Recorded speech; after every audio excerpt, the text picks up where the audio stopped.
Alam nyo ba na may pamahiin din sa bahay? Una dito mga kaibigan ay kapag daw ang main door ng tahanan ay nakatapat kung saan sumisikat ang araw, sinasabing ito daw ay nagdudulot ng kasaganahan. Kapag naman daw ang main door ay nakatapat sa back door, ay sinasabi namang malas dahil pinaniniwalaan na pagpasok ng swerte ay lalabas din agad ito. Pangalawa naman dito ay ang dalawang pinto na magkatapat sa loob ng bahay. Sinasabing ito ay malas dahil open portal daw ito ng mga espiritu. At ang mga ito daw ay maaaring magbigay ng negative energy at kamalasan. Pangatlo naman dito mga kaibigan ay ang pintong nakatapat sa salamin. At ito ay sinasabing malas dahil ang mga papasok na pera ay madali lang din mawawala. At sinasabi din na ito ay nagbibigay ng matinding negative energy.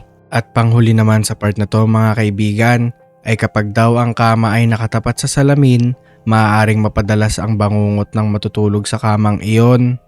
At sabi-sabi din na ang magkarelasyon ay dadalas ang pag-aaway. Kayo ba mga kaibigan, naniniwala ba kayo sa pamahiin na ito?